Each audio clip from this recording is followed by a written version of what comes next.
Hello everyone, it's Camila, and in this video I will be talking about the fear of a blank canvas, and I will share some of my tips that help me with the first steps when I'm starting a new drawing. I will be showing you the painting process of my floral drawing as an example. If you are a returning viewer of my channel, thank you for your support, and if you're new, feel free to join by subscribing. I post a new video every 2 weeks, but I also write updates in my community tab, as well as some of my finished artworks and other stuff, so feel free to check that out as well. And feel free to look through my other socials that are linked below. Now let's begin. So the first point, the blank canvas. What is it? Why is it so scary? The blank canvas is basically when you start your drawing and you have nothing on your page, whether you use traditional art or digital art, doesn't matter. The concept is basically the same. You start a new drawing, you have a white page and you don't know what to do, you don't know how to start or what to start with. So from my experience, it is scary because you may have no plan. You may have no starting point and you may have no vision or inspiration for your drawing. From my perspective, it's not the same as an art block, because you might be inspired to draw. You may want to draw something that you have in mind, but it's hard for you to make the first step. Or you might feel completely overwhelmed because you do have this vision in your head, but you have no idea where to put the first stroke of a brush or how to start the sketch. It depends. I would also recommend to just check with yourself what is that you are struggling with when starting a painting, and then just apply some of maybe my tips that I will share in a few minutes, and maybe that will be helpful. Because, for example, when it comes to art block, I feel that it is completely different, because whether you physically cannot draw or mentally you are not in the right place to draw, it's different to the fear of blank canvas. Because with the art block you are just unable to draw, and with the blank canvas you don't really know how to start or how to make the first move. So the next point is restrictions. So this is actually what inspired me to start this video. I was watching Caroline's video about interior design, and she mentioned this point about restrictions and having restrictions as your friend, basically. So the more restrictions you have, you need to deal with it. You have less point of a maneuver, so you need to focus on specific things. So how I apply this to painting, to drawing, it's best to focus on certain categories. For example, you choose a specific theme for your painting, you choose the subject for your painting, you may choose the so-called vibe of the painting, and for example, the color palette. So when we look at my example, this painting that I'm doing the voiceover for, I wanted to draw a red rose, and I also wanted to focus on shadows, on harsh shadows. So the red rose was my theme, going with the Valentine's Day and everything, so that was my inspiration. The Valentine's Day is coming, I wanted to paint the red rose, and also I wanted to focus on the shadows. So that was my theme. The subject, of course, in this example was the rose, and the vibe, I wanted to paint something more minimalistic, but also in my style. And I don't really do a lot of very minimalistic paintings, but I did not want to have a lot of elements this time. I wanted the drawing to be rather simple, rather clear, and with very specific shapes and simplicity around the whole painting, so that was the vibe. I also wanted to have the color palette very clear, so not a lot of colors. I was also debating whether I want the green to show up, but I did decide to use the green, but just the background and everything else I wanted to be very simple. So those were my restrictions. This is how I set up my painting, just not to say, for example, oh, I want to paint a red rose, and then, for example, I open the gallery of all of the photos of roses and I cannot decide which one I want to paint. None of it is making sense in my head and so on. Of course, it depends. By the way, the photo that I'm using is of course from Unsplash. I do mention this website a lot in my videos because they do have free resources for artists and designers, so you are free to use those photos for your references and so on. So I will link them down below, so you can use them, this website as well. So the restrictions might be used differently because, for example, in digital art you do have all of those options, you have all of those brushes, colors and everything. But for example, if you would use this tip for traditional art, let's say for example you have a restricted color palette, meaning for example you only have 3 paints and that's it. Or for example, you want to use, let's say, yellow background because you have this kind of paper or canvas laying around, and then you build something around this thing. So it is very dependent on your own situation and what you have with you, but I think the restrictions are very helpful when you just don't know how to start. And the next point is to collect the references. In this example, I only had one photo because that was just clearly what I wanted to paint.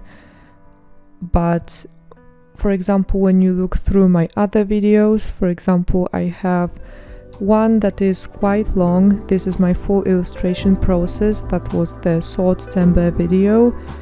You can check that out. I will link that in the corner of this video, and you will see how many references I use in that one because it was a more complicated illustration. In this example here, I only wanted to draw something very simple, so that's why I only have this one photo of the rose with me. But for your references, also you can focus on the inspiration for your theme, also the reference for your subject, and inspiration for the whole vibe of your painting, of your drawing. So you can collect multiple references. You can either do that, for example, on your Pinterest board. You can use Unsplash, for example. You can create an account on Unsplash and then collect all of the photos in folders. So this is something that I do as well, but if I don't really know which direction to go, I like to just explore all of the options, because with Unsplash, with let's say Pinterest, the algorithm will show you similar photos, similar pictures, so you can get the vibe of your entire painting by just looking through all of the other works, all of the other paintings, photos, designs and so on. A lot of people just skip completely the reference part, which is not the best because it's very hard to paint or draw just from your imagination or just from your head. Even if you do want to paint something like fantasy inspired or whatever, you always need to have a reference, just so that your painting, for example, is not lacking in anatomy, not lacking in perspective and so on. Of course, when you are very advanced, then you can skip this entire part, but probably if you are watching this video, you are not a professional. I'm not a professional either, so we need to help ourselves the best that we can. And of course, now we have the internet, so we can look through all of the photos that we have available for us. So it's not an issue to find something to use as a reference, and then that will only help you. And the next and last point is to start with a messy sketch.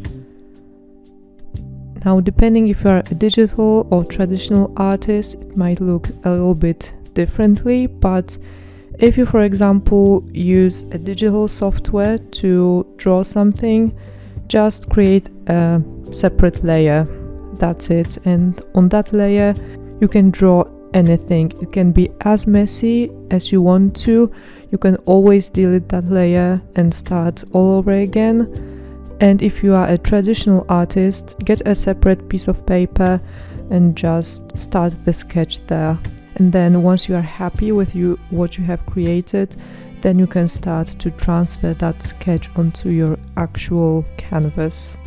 So with that messy sketch, focus on composition, focus on where the elements are supposed to be. Make the subject of your artwork visible and then work the elements around it as you go. Because you always should go from the very general sketch and then make your way into the details, not the other way around, because if you start with the details, then it might be very hard later on to focus the perspective, the proportions. But if you start with the general sketch, with the shapes, and then start focusing on the details step by step, little by little, it will help you with creating the whole sketch. And once you have the sketch ready, it will be very easy to continue. Then when you have your sketch ready, I would recommend to just start with the most exciting thing for you that is in your painting, but also don't finish it completely, but start with something that you are excited for, then work your way through the whole painting, and then also focus on the details. So let's say you are painting a portrait, you are most excited to paint the face, so okay, start with the face, but then don't neglect the whole background in the meantime. Try to put something in the background while you are just working through the entire painting, and then come back to the face once again. In my example here with the rose, I was most excited to paint the red rose, so this is what I started with, and then step by step I added all of the other elements, so the green leaves, for example, then I started adding the shadows, then I worked through the background, then I had to change the background because it was not like sitting right with me. So you can always correct something going forward, unless of course you do have your painting traditionally, then it would be a little bit harder depending on the medium that you are using. But with that, like I said, you can always start with a sketch on a separate piece of paper, and for example you can always try your color palette on that separate piece of paper as well to see if it even fits the sketch that you have created. And you can do that with your digital artworks as well. Just create a miniature of your painting. I've seen a lot of artists do that, even the professional artists, so they create like a miniature drawing or painting to test out the composition, the colors, the sketch, everything. So sometimes they do those little thumbnails to continue, and I think it might be helpful if you do have this kind of fear of a blank canvas. Then you can just choose from those miniatures which drawing works best, which composition works best, which color palette works best. And yeah, I think that's everything. Those were like 3 tips that I have for you. I don't think it's that complicated. I don't think you need to be so stressed out when painting. Actually, it should be fun. I know that sometimes it is scary and sometimes we do struggle with different things, whether it's technical or mental, but always just try, it's not a big deal. Art is supposed to be fun, it's supposed to be a reflection of you. Whether you are a professional or not, everyone can do art, no matter your skill, no matter anything. So just don't be scared. You can always start all over again and just try to have a good time while doing it. Don't stress out too much, it's not worth it, and try to find the joy in creation. I know it's hard because I'm struggling with this as well. For me, it's kind of hard to just go through the actual painting process, but I like the end result most of the time, so I will continue. I will go through the entire painting process just to reach the finish line. So no matter what your motivation is, just remember to enjoy the process. The blank canvas will not hurt you, it will not eat you alive, so no need to be scared, I promise you. Anyways, thank you so much for watching. Please subscribe if you haven't already. If you are subscribed, please hit the notification bell so you are notified whenever I upload. I hope you have a lovely rest of your day. Take care and bye bye.